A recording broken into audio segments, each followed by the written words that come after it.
kita bersatu dalam doa. Tidak henti-hentinya kami bersyukur, memuji Tuhan, menyembah Tuhan.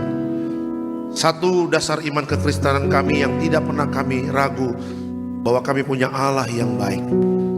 Kami punya Allah yang setia, Allah yang rela memberikan anak yang tunggal, Yesus, untuk mati di atas kayu salib, menebus dosa kami, menyelamatkan kami dari kebinasaan yang kekal, dan memateraikan kami jadi warga surga. Itulah ucapan syukur kami yang paling utama ketika Tuhan menyelamatkan hidup kami. Sebentar kami mau duduk diam, mau dengar-dengaran akan firman Tuhan. Alkitab mencatat iman timbul karena pendengaran, dan pendengaran akan firman Tuhan. Sembuhkan yang sakit Tuhan, berikan kelegaan kepada yang berbeban berat. Kami tidak berharap kepada manusia, kami hanya berharap kepada Tuhan Yesus. Barang siapa yang berharap kepada Tuhan, dia tidak akan pernah dikecewakan. Kami sambut firman-Mu dengan ucapan syukur dalam nama Tuhan Yesus. Sama-sama kita katakan amin. Silakan duduk Bapak Ibu semuanya. Puji Tuhan, haleluya. Ada Shalom Tiberias. Apa kabar? Luar biasa. Senang sekali, senang ya bisa bertemu dengan Bapak Ibu di Gereja Tiberias Indonesia, cabang Bekasi Town Square ya. Doa saya semua diberkati Tuhan, amin. Ya, apapun yang terjadi, kita harus punya iman terus diberkati Tuhan ya. Doa saya juga selalu sehat ya. Dan hati yang gembira adalah obat yang manjur, kata Alkitab. Dan terus berpengharapan kepada Tuhan ya. Berharap kepada manusia mengecewakan, kata Alkitab. Tapi berbahagialah orang yang mengandalkan dan berharap kepada Tuhan. Dia tidak akan pernah dikecewakan sama Tuhan ya. Itu dia. Oke, kita langsung masuk dalam kebenaran firman Tuhan. Bisa dikeluarkan temanya pada hari ini. Judulnya adalah yang kekal lebih penting daripada yang sementara. Ya, yang kekal lebih penting daripada yang sementara. Ya, ini kita berbicara tentang kehidupan Bapak Ibu ya. Tentang kehidupan kita di dalam dunia ini, apa yang harus kita perhatikan ya. Yang kekal lebih penting daripada sementara. Kita lihat Alkitab kita dari Markus 8 ayatnya yang ke-36. Markus 8 ayatnya yang ke-36. Silakan Pak. Markus 8 ayatnya yang ke-36. Apa gunanya seorang memperoleh seluruh dunia, tetapi ia kehilangan nyawanya? Oke. Apa maksud dari ayat ini? Ayat ini menegaskan bahwa nilai hidup tidak ditentukan oleh hal-hal duniawi yang sementara, melainkan oleh keselamatan jiwa yang kekal. Bapak Ibu, kalau kita mempelajari Alkitab dalam perjanjian baru, ya, kitab Injil yang ditulis oleh Matius, Markus, Lukas, Yohanes, murid-murid Yesus di zaman itu. Keempat kitab Injil ini yang saya baca tentang bagaimana tentang keselamatan, semuanya mengatakan tentang keselamatan jiwa. Semuanya menuliskan bahwa jangan kita ya mencintai dunia, jangan kita terikat dengan dunia. Semuanya berkata seperti itu. Kenapa? Karena 4 murid Yesus ini dalam kitab Injil ini ingin menegaskan kepada Bapak Ibu dan saya bahwa apa? Bahwa kekekalan itu adalah yang paling utama dari setiap hidup orang percaya. Ya, waktu Yesus datang ke dunia, Bapak Ibu, Yesus ngapain? Apakah Yesus kasih emas sama Bapak Ibu? Apakah Yesus kasih perak sama Bapak Ibu? Apakah Yesus langsung menjadikan kita orang kaya? Tidak. Bukan itu yang menjadi topik utama yang Yesus berikan kepada Bapak Ibu dan saya. Tetapi barang siapa yang percaya kepada Tuhan, dia tidak binasa. Ya, jadi di garis bawah itu dulu Bapak Ibu, bahwa ketika Bapak Ibu dan saya menjadi orang Kristen, ya kan, topik utamanya ketika kita menjadi Kristen adalah apa? Bapak Ibu dan saya diselamatkan dari kebinasaan yang kekal. Ya, karena apa? Karena percuma kita punya rumah besar, punya mobil banyak, punya uang di bank dengan harga yang triliun, tetapi Bapak Ibu dan saya tidak mendapatkan kepastian keselamatan. Buat apa? Ya, orang Kristen harus mengerti ini, bahwa keselamatan itu adalah hal yang paling utama dalam setiap kehidupan orang Kristen. Makanya Markus 8 ayat 36 Alkitab mengatakan apa? Apa gunanya memperoleh seluruh dunia tetapi ia kehilangan nyawanya? Ya, kemarin negara Nepal rusuh Bapak Ibu. Bapak Ibu boleh cek di media sosial. Istana kepresidenan semuanya hancur, dibakar. Ada menterinya yang sama istrinya dibakar sama masyarakat di Nepal. Kenapa mereka rusuh? Ujung-ujungnya urusan perut. Ya kan, istana yang penuh dengan emas, yang penuh dengan berlian, yang penuh dengan kemewahan. Apakah istana itu bisa menolong? Tidak. Ya, jadi banyak hal yang Tuhan berikan. Contoh sekarang ini Bapak Ibu, bagaimana kehidupan kita di dalam dunia ini sementara, sebenarnya ini menjadi pelajaran bagi kita. Ya, hidup dalam dunia ini sementara. Bapak Ibu dan saya hidup di mana kita sedang masuk di dalam hari-hari yang terakhir, yang di mana anak-anak Tuhan harus mempersiapkan diri dengan baik, karena kita adalah mempelai. Ya, seorang mempelai yang akan dijemput oleh mempelai pria Kristus, mempelai wanita. Bapak Ibu dan saya, sudah siap gak kita dengan keadaan-keadaan yang sekarang ini? Jangan-jangan kita masih terikat dengan dunia. Hal itu jangan sampai terjadi. Ya, karena nanti hal-hal yang berbicara sementara itu akhirnya menjadi penghambat bagi Bapak Ibu dan saya untuk jadi warga sorga. Seorang anak muda datang sama Yesus. Yesus, saya melakukan seluruh hukum Tuhan. Aku tidak membunuh, aku tidak mengingini harta orang lain. Aku menghormati orang tuaku, aku tidak berzina, aku tidak berdusta dan sebagainya. Anak muda nantang Tuhan Yesus, nantang Yesus. Dia bisa melakukan 10 hukum Taurat. Tapi Tuhan tahu bahwa setiap manusia tidak akan pernah mampu melakukan seperti itu. Mereka butuh Yesus. Apa yang Yesus katakan? Bisakah kau memberikan seluruh hartamu? Ya kan? Bisakah anak muda? Bisakah engkau memberikan seluruh hartamu? Ketika Yesus mengatakan itu, anak muda itu pulang balik badan nangis. Kenapa? Karena memang anak muda itu tidak bisa memberikan hartanya, hatinya melekat ke sana. Ini yang terjadi. Ya, bukan berarti kita tidak menikmati berkat Tuhan. Bapak Ibu jangan salah dengan khotbah saya. Bukan berarti kita tidak menikmati berkat Tuhan. Semua Tuhan berkati Bapak Ibu. Semua bisa menikmati fasilitas yang Tuhan berikan. Memang Tuhan senang untuk memberkati anak-anaknya. Tetapi bukan hal itu yang menjadi utama dalam hidup kita. Yang harus Bapak Ibu jaga sampai mati adalah apa? Keselamatan jiwa. Keselamatan jiwa itu yang paling utama. Hilang handphone, ada duit bisa beli lagi. Apalagi iPhone 17 baru keluar. Kayaknya udah mulai ada yang goda-godain suaminya nih. Papa, nanti kalau ada THR Natal bolehlah iPhone 17. Gak salah Bapak Ibu pegang iPhone 17. Nanti hari Minggu datang ke depan pura-pura halo, padahal ininya dikasih lihat ya kan, halo. Padahal nggak ada kuotanya. Cari wifi, boleh ada wifi. Gak ada salah Bapak Ibu pakai iPhone 17. Gak ada salah Pak Pendeta. Nanti pulang gereja, tolong urapi mobil saya ya. Mobil baru Pak Pendeta. Wih puji Tuhan. Ya Pak Pendeta, naik jabatan, dapat fasilitas. Gak salah. Yang salah adalah apa? Kalau Bapak Ibu hanya mengejar hal-hal itu yang salah. Ya, karena duit banyak, karena segala fasilitas sudah terpenuhi, mengasihi Tuhannya jadi berkurang. Ya, ibadahnya jadi bolong-bolong. Ya kan, berdoanya jadi malas, baca Alkitabnya jadi malas. Kenapa? Karena kedagingannya hanya terikat dengan materi, dengan fasilitas yang Tuhan kasih. Justru disitulah yang membahayakan jiwa kita. Ya, makanya Daud ketika diangkat naik sama Tuhan jadi raja, dia tidak silau menjadi raja. Dia tidak menjadi raja bukan sesuatu yang dia harapkan. Tetapi Tuhan kasih Daud jadi raja. Kenapa? Karena Tuhan tahu kalau Daud jadi raja, dia nggak macam-macam.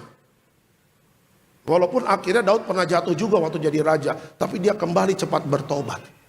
Daud tidak pernah mimpi berdoa jadi raja. Yusuf tidak pernah berdoa untuk tinggal di istana. Yang Yusuf kerjakan adalah apa? Hidupnya selalu menyenangkan hati Tuhan. Dan Tuhan berikan kejutan kepada Yusuf. Walaupun 13 tahun Yusuf mengalami penderitaan, difitnah sama istrinya Potifar, masuk penjara. Tapi itu perjalanan iman. Tetapi Yusuf hidupnya selalu menyenangkan hati Tuhan. Selama Bapak Ibu dan saya tidak memikirkan dunia, Bapak Ibu dan saya memikirkan Yesus, memikirkan keselamatan jiwa kita untuk selamat tidak binasa, berkat-berkat orang fasik itu yang Tuhan berikan kepada Bapak Ibu dan saya. Itu yang kata Alkitab. Berkat orang fasik diberikan kepada Bapak Ibu. Bapak Ibu jangan kaget. Ih, gak pernah dipikirin Pak, dapat begini. Gak pernah dipikirin Pak, dapat begini. Gak pernah dipikirin Pak, dapat begini. Diangkat naik, dapat fasilitas. Iya, karena yang kau pikirkan hanya Tuhan. Tapi Tuhan memikirkan hidupmu dan keselamatan hidupmu. Itu hebatnya Tuhan kita. Sehingga apa? Sehingga suatu saat kalau materi-materi yang Tuhan berikan diangkat, diambil sama Tuhan, Bapak Ibu dan saya tidak kecewa. Ya, akhirnya ngambek, ya Tuhan ambil mobil saya, Tuhan ambil uang saya, aku gak mau ke gereja lagi. Gak begitu, anak Tuhan. Ayub mengatakan apa? Tuhan yang memberi, Tuhan yang mengambil. Ketika Tuhan memberkati Ayub, Ayub mengucap syukur. Tetapi ketika Ayub diproses sama Tuhan, kekayaannya diambil, hilang. Apakah Ayub bersungut-sungut kepada Tuhan? Tidak. Ayub tetap setia kepada Tuhan. Orang-orang seperti ini yang Tuhan cari di akhir zaman. Yang tidak memikirkan harta duniawi, tetapi tetap menjaga hatinya untuk Tuhan. Tuhan tahu apa yang kita butuhkan, Tuhan tahu apa yang kita perlukan. Tetapi ini sudah akhir zaman. Perhatikan keselamatan jiwa kita. Ya, kalau handphone hilang, ada berkat kita bisa beli lagi. Kalau mobil rusak, ada berkat kita bisa betulin. Kita taruh ke bengkel, ada berkat lagi kita bisa beli lagi. Kalau rumah bocor-bocor, ada uang kita bisa renov. Tapi kalau jiwa hilang, kita mau beli di mana? Kalau jiwa kita binasa, kita mau beli di mana? Nggak bisa. Hidup adalah kesempatan, amin. Ya, kesempatan, anugerah, belas kasihan Tuhan, kemurahan Tuhan, setiap hari Tuhan curahkan dalam hidup kita. Pergunakan hidup dengan baik. Kejar yang kekal, bukan yang sementara. Yang kekal bersama Tuhan Yesus selamanya di kerajaan sorga. Beri tepuk tangan yang meriah untuk Tuhan Yesus. Itu dia. Oke, kita langsung masuk dalam slide selanjutnya. Nah, belajar dari Alkitab, kenapa Tuhan mengajarkan kepada kita untuk fokus kepada kekekalan. Ya, kenapa Tuhan mengajarkan kepada kita untuk fokus kepada kekekalan. Kita lihat Alkitab kita. Yang pertama adalah karena dunia ini fana. Tuhan mau Bapak Ibu dan saya fokus kepada kekekalan. Kenapa? Karena dunia ini fana. Ya, kita lihat 1 Yohanes 2 ayatnya yang ke-17. Silakan Pak. 1 Yohanes 2 ayatnya yang ke-17. Dan dunia ini sedang lenyap dengan keinginannya. Tetapi orang yang melakukan kehendak Allah tetap hidup selama-lamanya. Oke, keterangan dari ayat ini apa? Segala yang kita lihat akan berlalu, harta, jabatan, dan kesenangan dunia hanyalah sesaat. Kalau kita baca lagi dalam perjanjian lama ada kitab pengkhotbah. Ya, kitab pengkhotbah ini mengatakan apa? Di bawah kolong langit ini segala sesuatu ada waktunya. Benarkah Bapak Ibu? Benar. Ya, kalau kita berbicara ada harta, ada waktunya. Ada kalanya kita menimbun harta, ada kalanya harta itu akan meninggalkan kita. Karena apa? Memang kita harus bayar ini, bayar itu. Dan dengan harta itu kita bisa melihat ya adanya pertolongan Tuhan. Ada waktunya menyimpan harta, ada waktunya kita melepaskan harta itu. Itu yang pertama. Jabatan, ada kalanya kita diangkat naik. Wah, jadi pemimpin di kantor kita. Jadi komisaris, jadi direktur, jadi apapun itu. Tapi ada waktunya pensiun. Jadi di bawah kolong langit ini memang ada waktunya. Kesenangan Bapak Ibu, ada waktunya tertawa, ada waktunya Bapak Ibu dan saya menangis. Di kompleks saya kemarin ada bendera kuning Bapak Ibu. 3 rumah dari rumah saya, 1, 2, 3. Yang keempat, ada satu bapak meninggal tengah malam. Ya, tapi di belakang kompleks saya ada yang tertawa. Kenapa? Seorang anak telah lahir. Bukan Yesus namanya, tapi seorang anak telah lahir. Kalimatnya saya pakai kata Alkitab. Seorang anak telah lahir. Satu keluarga happy. Oma opanya datang. Kenapa? Udah ada cucu. Ya, di sebelah kanan rumah saya ada orang menangis. Karena apa? Kehilangan suami, kehilangan ayah. Tapi di belakang rumah saya ada orang yang bersuka cita. Kenapa? Seorang anak telah lahir. Ya, oma opa datang dari luar kota, datang ke komplek. Kenapa? Cucunya sudah ada. Jadi dalam setiap kehidupan kita Bapak Ibu, dia di sebelah kanan ada orang tertawa, di sebelah kiri ada orang menangis, di bawah kolong langit ini segala sesuatu ada waktunya. Jadi kalau mengerti segala sesuatu ada waktunya, dunia ini fana, ya lakukanlah hidup kita sesuai dengan kehendak Allah. Jangan ada kesempatan hidup kita bikin ngaco hidupnya. Ya, jangan ada kesempatan hidup Bapak Ibu dan saya bikinnya ada perzinahan, ada percabulan, ada melakukan hal-hal yang tidak berkenan di hadapan Allah. Kalau tiba-tiba kita mati, bagaimana? Nggak ada kesempatan bertobat. Kemarin salah satu aktivis Donald Trump, kalau Bapak Ibu nonton media sosial, Charlie Kirk ya, seorang aktivis Kristen. Saya tadinya nggak tahu orang ini siapa, karena media sosial khususnya TikTok ya, banyak. Saya cari orang ini hebat Bapak Ibu. Ya, pengetahuan akan Alkitabnya luar biasa. Dia memberikan debat langsung, man to man. Dia pakai mic, orang itu pakai mic. Dia lawan LGBT, dia lawan satanik. Ya, dia lawan orang ateis, semuanya Alkitabiah. Dan semuanya orang-orang yang lawan dia, yang kontra dengan dia lawan dengan Alkitab, semuanya kalah. Dan rupanya Amerika adalah salah satu negara yang LGBT-nya paling besar di dunia. Ditembak Bapak Ibu. Lagi di kampus di Utah. Lagi ngobrol, lagi seru-seru lah sama mahasiswa. Tiba-tiba ada sniper arah jam 12. Pung, teng, lehernya kena. Bak, mati. Kenapa? Sederhana. Setan tidak senang kalau ada jiwa-jiwa yang diselamatkan.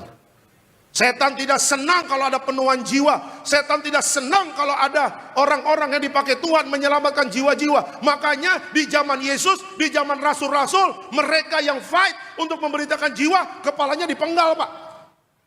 Dilempar ke gua singa, dilempar ke binatang buas, dipenggal, dirajam, dibunuh, disiksa. Dengan tujuannya apa? Tidak ada orang-orang yang bisa mengabarkan Injil, tetapi salah. Semakin banyak orang Kristen dibunuh, semakin banyak martir yang dibunuh. Darah itu berteriak, Tuhan akan terus berikan jiwa-jiwa untuk menolong jiwa-jiwa juga. Karena apa? Hidup dalam dunia ini sementara. Tuayan banyak jiwa yang harus dimenangkan. Jadikanlah semua bangsa muridku, kata Tuhan. Dan ini bukan tugas mereka juga, ini tugas Bapak Ibu untuk menjangkau banyak jiwa. Ya, jadi dunia ini fana, benar. Alkitab tadi mengatakan apa? Dunia akan lenyap dengan keinginannya. Kenapa Tuhan menghukum dunia di zaman Nuh? Karena di zaman itu kenajisan sangat mengerikan. Dan Alkitab mengatakan apa? Di zaman Nuh akan terjadi lagi hal-hal tersebut seperti sekarang. Banyak kenajisan sekarang. Ya, banyak orang melanggar firman Tuhan, korupsi, curi uang, perselingkuhan, kenajisan dan sebagainya sangat menjijikan. Dan yang lebih mengerikan lagi Bapak Ibu, banyak orang menolak Yesus sebagai juru selamat. Ya, jadi jangan salah kalau banyak orang masuk dalam kebinasaan kekal. Bukan Tuhan yang bawa mereka, tetapi apa? Kedegilan hati mereka tidak mau menerima Yesus sebagai juru selamat. Makanya kalau Bapak Ibu baca Mazmur 90, bagaimana Musa marah kepada Israel yang generasi pertama. Kalian degil, kalian orang-orang yang sombong, kalian tidak mau bertobat. Makanya generasi pertama kan gak masuk tanah perjanjian, mati di padang gurun. Musa kasih tahu, umur kalian itu 70 tahun, kalau kuat 80. Kenapa Musa ngomong kepada Israel? Karena Musa pengen kasih tahu, hidup ini sementara. Hidup tidak ada yang tahu sampai kapan Bapak Ibu, benar? Semua jemaat Tiberias yang hadir pada hari ini, buka KTP Bapak Ibu. Semuanya tahu tanggal lahirnya dan semuanya tidak tahu tanggal kematiannya. Dunia ini fana, berjuang untuk menjadi pelaku firman. Dan orang-orang yang melakukan kehendak Allah, kata Alkitab, orang-orang itulah yang akan hidup selama-lamanya. Ya, jangan cinta dunia. Orang dunia Bapak Ibu mati 2 kali. Mati di dunia, dan yang terakhir adalah mati untuk selama-lamanya. Binasa dalam kebinasaan kekal. Kematian 2 kali. Tapi anak Tuhan mati sekali di dunia. Tapi ketika akhir zaman, orang itu akan dibangkitkan dan mengalami kehidupan yang kekal. Siapa orang-orang yang mengalami kehidupan kekal? Ada orang-orang yang melakukan kehendak Allah. Apa kehendak Allah? Hidup dalam pertobatan dan hidup dalam kekudusan. Kasih tepuk tangan yang meriah untuk Tuhan Yesus. Sama-sama katakan sama saya, melakukan kehendak Allah. Sama-sama katakan sama saya, bertobat hidup kudus. Itu dia. Ya. Jadi yang pertama, kenapa Tuhan mau Bapak Ibu dan saya fokus kepada kekekalan? Dunia ini fana. Ya, tadi Bapak Ibu udah ngerti apa yang sudah saya terangkan. Yang kedua, apa alasannya Tuhan mau kita fokus kepada kekekalan? Yang kedua, fokuslah kepada kerajaan Allah. Kita lihat Matius 6 ayat yang ke-33. Silakan Pak. Matius 6 ayat yang ke-33. Tetapi carilah dahulu kerajaan Allah dan kebenarannya, maka semuanya itu akan ditambahkan kepadamu. Oke, apa maksud dari ayat ini? Tuhan mengajar kita menaruh prioritas utama pada hal-hal rohani. Garis bawah itu, prioritas utama pada hal-hal rohani. Ya, bukan hanya kebutuhan jasmani. Apa yang membedakan kita anak Tuhan dengan orang dunia? Ya, Alkitab tadi mengatakan Matius 6 itu konteksnya tentang hal kekhawatiran. Orang dunia khawatir. Sama-sama katakan sama saya, orang dunia khawatir. Orang dunia khawatir tentang apa? Makan, minum, dan pakaian. Ini yang mereka khawatirkan. Makanya kalau Bapak Ibu lihat orang dunia, mereka kerja keras terus. Bangun pagi, pulang pagi, bangun pagi. Ya, kerja keras, pulangnya pagi besok. Dengan tujuannya apa? Memenuhi kebutuhan jasmani. Tetapi kerja keras mereka nggak bersama Tuhan di situ. Makanya hidupnya khawatir. Ya kan, nggak cukup. Ya, selalu ada kekurangan demi kekurangan. Bagaimana makan kami, bagaimana minum kami, bagaimana pakaian kami, bagaimana kehidupan sandang pokok kami, dan sebagainya. Tetapi anak Tuhan berbeda caranya. Tuhan sudah kasih tahu kepada Bapak Ibu dan saya, kebutuhan jasmani itu urusan Tuhan untuk menambah-nambahkan, untuk memberkatinya. Tapi urusan Bapak Ibu dan saya, prioritas utama adalah apa? Hal kerohanian. Apa yang Alkitab katakan tentang rohani? Ya, latihan badani terbatas, tetapi ibadah mengandung janji. Siapa sih yang nggak olahraga? Semua pasti olahraga. Ada yang nge-gym, saya lihat beberapa jemaat Tiberias, wah story, lagi nge-gym, lagi zumba, wih mantap.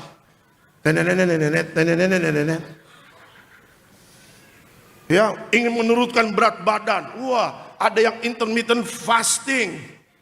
Ya kan, ada yang, wah Pak saya beli suplemen, saya udah gak makan gorengan Pak, tapi pecel lele jalan ya kan. Pak saya nggak ngerokok Pak, daging babi jalan terus ya kan. Ya sama juga kolesterol Pak. Iya kan, tetapi Alkitab mengatakan setiap latihan badani, olahraga, exercise, apapun yang kita lakukan nggak salah, tetapi itu terbatas. Tetapi waktu Bapak Ibu dan saya datang ibadah, ibadah itu mengandung janji. Janjinya Tuhan buat siapa? Buat rohani kita yang sering khawatir. Ya, buat rohani kita yang sering bimbang. Ibu-ibu yang tengah malam mikir, uang bulanan, uang belanja cukup nggak nih? Buka kalkulator, tung tang. Baru minggu kedua udah habis. Tinggal 30.000. Akhirnya telepon Eda. Halo Eda. Halo Eda, gimana dah? Apa kabar? Eda, firman Tuhan mengatakan dalam Yesus kita bersaudara. Maksud Eda apa ya? Boleh pinjam uang? Uang belanja udah habis. Baru 2 minggu habis. Ya kan ini yang sedang terjadi di kehidupan kita nyata. Bener nggak? Jujur-jujuran aja, nggak masalah. Tuh nggak ada penghakiman di sini. Yang Tuhan mau adalah apa? Kejujuran dari hati kita. Kita butuh Tuhan untuk menolong kita. Makanya Tuhan ajarkan kepada Bapak Ibu supaya kebutuhan jasmanimu terpenuhi. Jangan dengan orang dunia. Orang dunia kerja keras tapi nggak ada Tuhan, nggak ada hasil, nggak dapat apa-apa. Minggu buka toko, tutupnya jam 10 malam hari Minggu. Anak Tuhan, saya mah tutup toko Pak. Saya emang nggak mau buka toko Pak, hari Minggu mau ibadah. Tiba-tiba berkatnya seperti gelombang laut yang tidak pernah putusnya. Orang dunia bingung, lu tutup toko berkat lu besar. Gua buka toko hari Minggu yang datang cuma 3. Kok bisa begitu?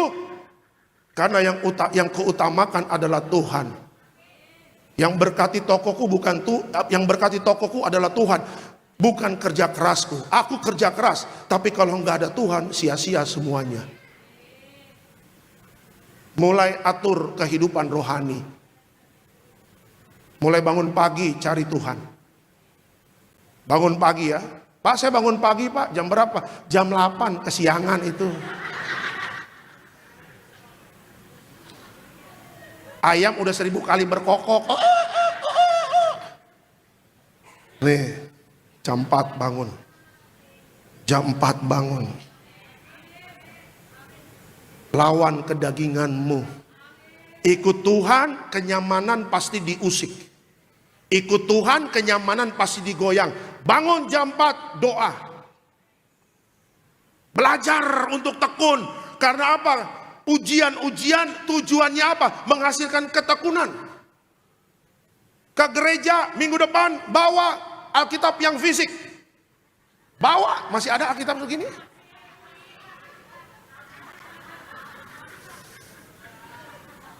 Jangan-jangan udah diloakin gak ada duit. Aku mau Alkitab gue jualan, nggak dong hepengku. Memang lagi hidup sulit kan, sampai Alkitab diloakin lah. Masih. Saya challenge Bapak Ibu, besok yang mendatang ke jam saya, kalau saya masih ada kesempatan lagi, Tuhan berikan saya kesempatan untuk khotbah lagi, bawa Alkitab. Saya pengen melihat Bapak Ibu buka Alkitab, bawa catatan, tulis. Jangan cuma modal HP, foto. Ya, lagi catat khotbah tiba-tiba WA masuk. Sayang udah mamam belum? Ya, macam betul aja lah matiin data. Sudahlah, tiada dusta di antara kita. Gini-gini kan mantan anakonda juga Bapak Ibu ya kan. Jangan dusta di antara kita lah, hamba Tuhan ini, jangan dibohongin nih. Ya. Banyak doa. PT Gudang Garam sudah mau siap-siap mem-PHK-kan karyawannya. Tahu Bapak Ibu Gudang Garam kan? Salah satu rokok terbesar di Asia Tenggara. Karyawannya ribuan. Banyak yang menangis tahun ini, hidup sulit. Rumah saya di daerah Cilengsi Bapak Ibu. Sekarang banyak ibu-ibu yang door to door menawarkan apa? Cuci gosok. Bu, rumahnya masih perlu ART enggak? Kenapa? Ya saya butuh kerjaan Bu, saya bisa cuci gosok, sikat kamar mandi, masak juga bisa. Kalau gaji nanti terserah ibu lah, nego aja Bu. Termasuk yang salah satu kerja di rumah saya. Ya, ibu ini setrikanya, waduh licin bener kayak laundry Bapak Ibu. Ya, saya punya baju putih ini, wah saya bilang Bu, ini kerak-keraknya keringet-keringet, gampang Pak. Besok udah bersih, bener loh, ini bersih semua baju pelayanan saya. Saking bersihnya, nyetrika bolong Bapak Ibu ya kan. Lupa diangkat. Saya bilang, gila gue beli mahal ini kemeja ya kan. Saking semangatnya tuh, saking semangatnya. Saya bilang, Bu kenapa ada cap setrika di sini Bu? Aduh maaf Pak, saya ganti depan. Udah Bu nggak usah Bu. Pendeta kan murah hati Bapak Ibu ya kan. Walaupun dalam hati udah begini-begini. Iseng-iseng nanya, Bu sebelum kerja di rumah saya dulu ngapa? Kerja di pabrik Pak. Tuh di daerah Cikarang sana Pak, di belakang. PHK Pak. Kasihan loh. Ya gajinya gak seberapa, tapi anaknya minta iPhone. Kurang ajar gak Bapak Ibu ya kan? Nangis di depan istri saya. Dia cerita, kemarin cerita. Bu, anak saya ini kurang ajar. Bu, kenapa Bu? Dia nggak tahu apa ibunya apa asisten rumah tangga, cuci gosok, setrika. Karena pergaulan dia dihina, handphone dia paling jelek, temannya pada iPhone, dia marah-marah, minta iPhone. Istri saya cerita. Saya bilang, kurang ajar bener ini anak ya. Coba loh. Orang lagi prihatin dia minta iPhone. Kalau bapaknya kaya raya 7 turunan sih nggak ada masalah. Ini keadaan ibunya lagi sulit Bapak Ibu. Keadaan dunia bukan semakin baik, keadaan dunia semakin sulit. Tapi bagi anak Tuhan berbeda. Selama Bapak Ibu dan saya cari kerajaan Allah dan kebenarannya, semua pasti akan ditambahkan. Kasih tepuk tangan yang meriah untuk Tuhan Yesus. Ya, perkuat rohani kita, jangan malas ya.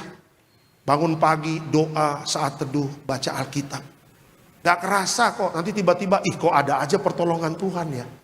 Kok ada aja ya berkat Tuhan. Kok bisa bayar sekolah anak ya. Kok bisa bayar cicilan rumah ya. Kok bisa ya. Kok bisa ya. Ya janji Tuhan semua akan ditambahkan.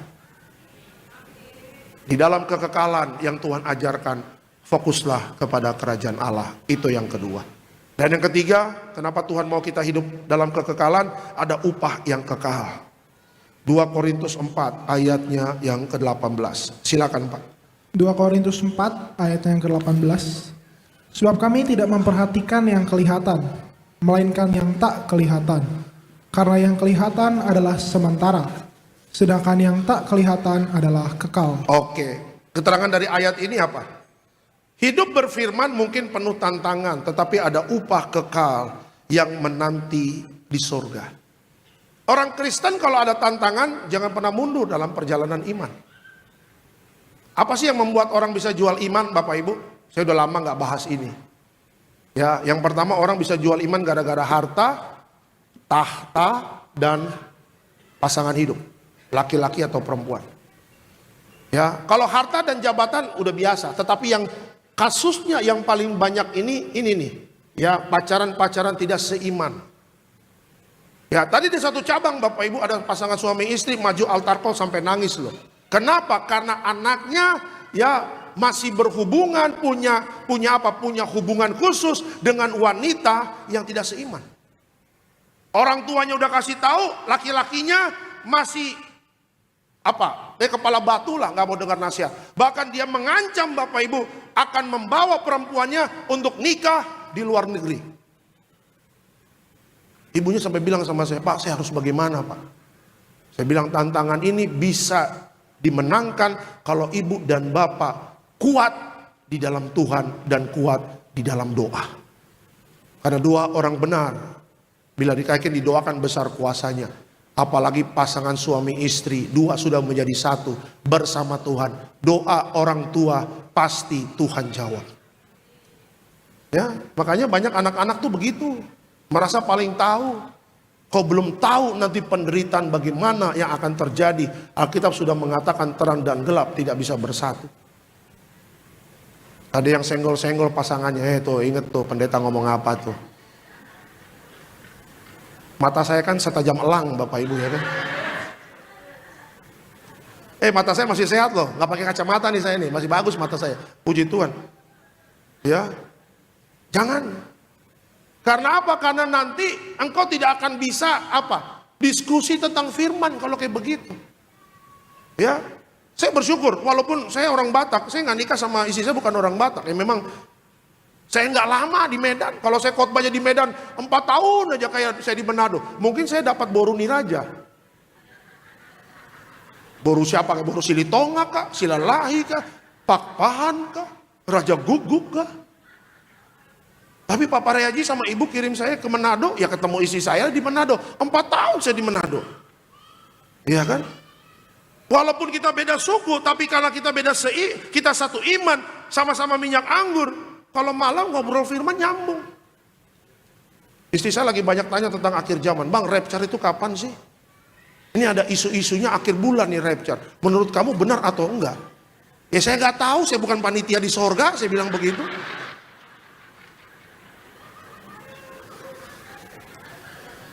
Kalau ada Bapak Abraham punya WA, saya tanya dah.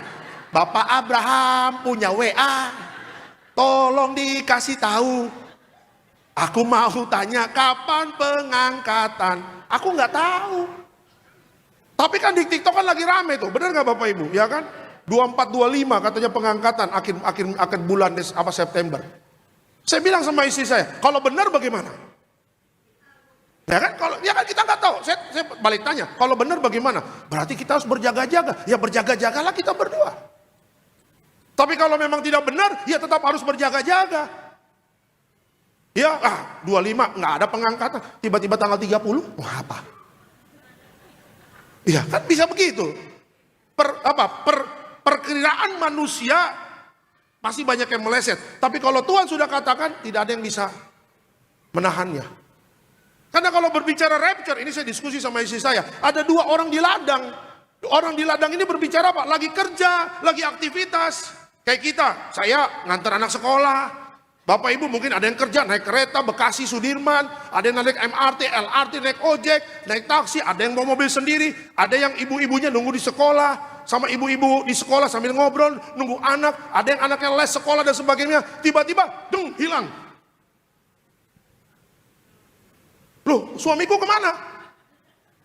Istriku kemana? Loh, kok papa mama kemana? Loh, anakku kemana? Bukan diculik, pengangkatan. Kok nggak dikasih tahu? Kata Tuhan, aku memang tidak kasih tahu. Ya berjaga-jaga. Kalau pasangan kita anak-anak Tuhan, kita bisa diskusinya enak.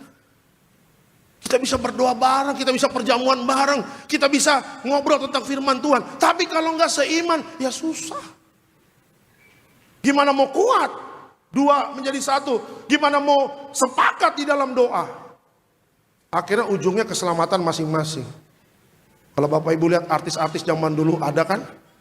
Yang ceweknya istrinya Kristen, cowoknya bukan Kristen. Ujung-ujungnya pisah, cari keselamatan masing-masing. Yang senior-senior tahu maksud saya siapa orang-orang itu. Ya artis-artis senior lah. Ujungnya keselamatan masing-masing. Jangan kita obral iman kita hanya untuk yang sementara. Sampai mati kita harus setia sama Tuhan Yesus. Tantangan boleh ada, rintangan boleh ada, Roh Kudus ada bersama kita. Yesus ada bersama kita, memberikan kekuatan, dan kita akan keluar sebagai pemenang. Kasih tepuk tangan yang meriah untuk Tuhan Yesus.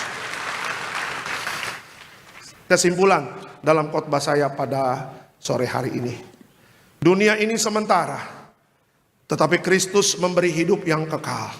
Maka utamakanlah yang kekal, bukan yang fana. Selamat hari Minggu Tiberias. Tuhan Yesus memberkati. Kita beri kemuliaan untuk Tuhan Yesus. Kita akan masuk perjamuan kudus, menyatu dengan tubuh darah Tuhan Yesus. Kita bersyukur buat kebaikan Tuhan. Yesus, Kau telah mati bagiku, bangkit bagi setiap kami.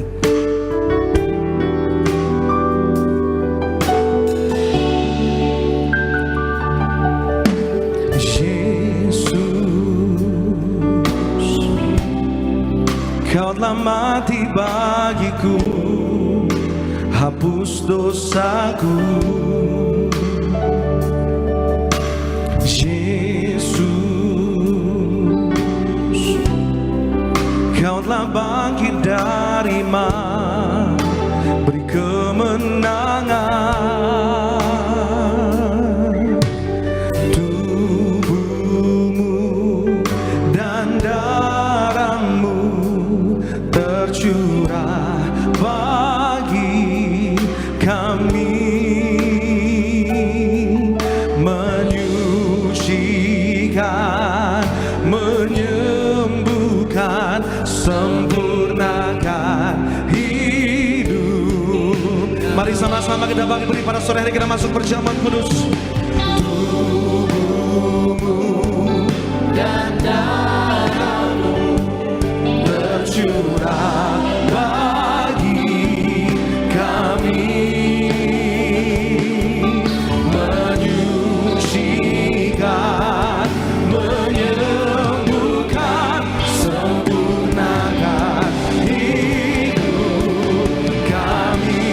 Tubuhmu Yesus menyembuhkanku, darahmu Yesus menyucikanku.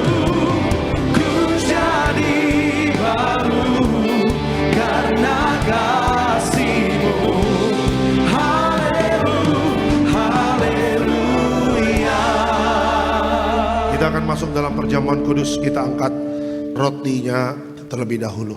Sama-sama kita katakan dalam nama Tuhan Yesus, inilah roti yang turun dari sorga, inilah tubuh Yesus Kristus yang tertikam, tertombak di atas kayu salib pertama. Dengan tubuh Yesus kami dimateraikan jadi warga sorga. Dengan tubuh Yesus dibangkitkan pada hari kiamat. Dengan tubuh Yesus menolak terkapar di meja operasi, menolak terkapar di rumah sakit, menolak terkapar di ruang ICU, menolak penyakit sampar di mana melangkah dijaga malaikat. Dalam nama Tuhan Yesus, inilah roti yang turun dari sorga, inilah tubuh Tuhan Yesus. Kita makan tubuh Tuhan Yesus.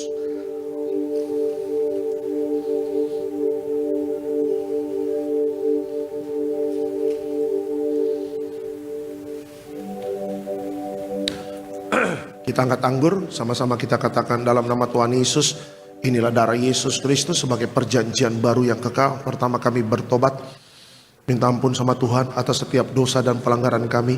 Dengan kuasa darah Yesus menghancurkan setan dan perbuatannya, hidup kami kudus. Kami tolak perzinahan, kami tolak percabulan, kami tolak poligami, poliandri, kami tolak perceraian, kami tolak orang ketiga dalam rumah tangga kami.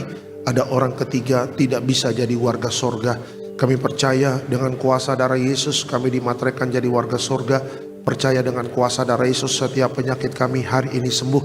Kami tolak sakit jantung, kami tolak sakit paru-paru, kami tolak sakit ginjal, kami tolak sakit diabetes, hepatitis, kami tolak darah tinggi, darah rendah, kami tolak stroke, kami tolak kanker, tumor, kista, miom, kami tolak mandul, kami tolak keguguran. Kami percaya dengan kuasa darah Yesus hari ini aku sehat, aku sembuh, mujizat terjadi. Jangan diminum dulu Bapak Ibu. Bapak Ibu boleh berdoa dengan segenap hatimu. Minta pertolongan Tuhan, minta penyertaan Tuhan. Harus kuat di akhir zaman. Jaga pertobatan kita, jaga kekudusan kita. Hidup menyenangkan hati Tuhan. Sama-sama kita katakan dalam nama Tuhan Yesus, perjamuan kudus kuasanya lebih dari roti mana. Pertama, dengan kuasa perjamuan kudus makan tidur diberkati, tidak miskin, tidak kekurangan. Dengan kuasa perjamuan kudus kami mulia jadi warga sorga. Dengan kuasa perjamuan kudus punya roh majikan, roh miskin, roh bangkrut, roh gagal kami tolak. Agar pekerjaan kami, usaha kami, bisnis kami, toko dagangan kami, studi anak-anak, pelayanan, rumah tangga diberkati Tuhan ratusan ribuan kali ganda. Dalam nama Tuhan Yesus, segala dosa, sakit, penyakit, kutuk sudah selesai, diangkat di atas kayu salib. Inilah darah Tuhan Yesus. Kita minum darah Tuhan Yesus.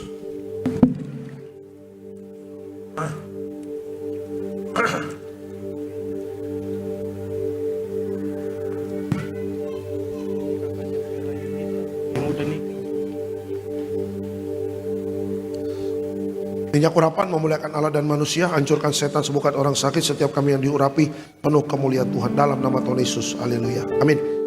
Diberkati setiap pokok doa, doa orang benar bila yakin didoakan besar kuasanya. Hamba mengangkat setiap permohonan doa ini, percaya mujizat sudah terjadi. Hamba juga berdoa untuk Bapak Frankie Rumah Horbo yang kemarin baru ulang tahun. Berdoa panjang umur, berdoa agar selalu sehat. Bahkan bersama keluarga Bapak Frankie Rumah Horbo diberkati Tuhan, berkumpul di bumi, berkumpul di kerajaan surga. Berdoa buat Tiberias Bekasi Town Square, Pak Koordinator di tempat ini, Pak David Raharja bersama tim yang melayani. Tuhan berkati segala kebutuhan dalam pelayanan, Tuhan cukupkan selalu. Dan jeripayah yang melayani tidak akan pernah sia-sia. Kami juga berdoa buat Gembala Sidang terkasih Ibu Pendeta Darniatin Pariaji, Tuhan berkati, panjang umur, selalu sehat. Bersama Bapak Pendeta Aristo, Bapak Pendeta Argo, Tuhan berkati. Dan selalu aman dalam perlindungan Tuhan. Seluruh jemaat Tiberias yang hadir, Tuhan berkati. Jeripayah Bapak Ibu cari Tuhan tidak akan pernah sia-sia. Cari dahulu kerajaan Allah dan kebenarannya, semua pasti akan ditambahkan. Ya, dan perhatikan kehidupan kita, perhatikan keselamatan jiwamu. Ya, program Tuhan membawa Bapak Ibu dan saya masuk dalam kerajaan sorga, setia dan taat kepada Tuhan Yesus. Dan sebelum pulang kita terima berkat dari Tuhan. Mari Bapak Ibu, arahkan hati dan pikiranmu, kita terima berkat dari Tuhan. Tuhan memberkati engkau dan melindungi engkau. Tuhan menyinari engkau dengan wajahnya, memberi kau kasih karunia. Tuhan menghadapkan wajahnya kepadamu dan memberi kau damai sejahtera. Yang disayang Tuhan, diberkati Tuhan dalam nama Tuhan Yesus. Sama-sama kita katakan amin.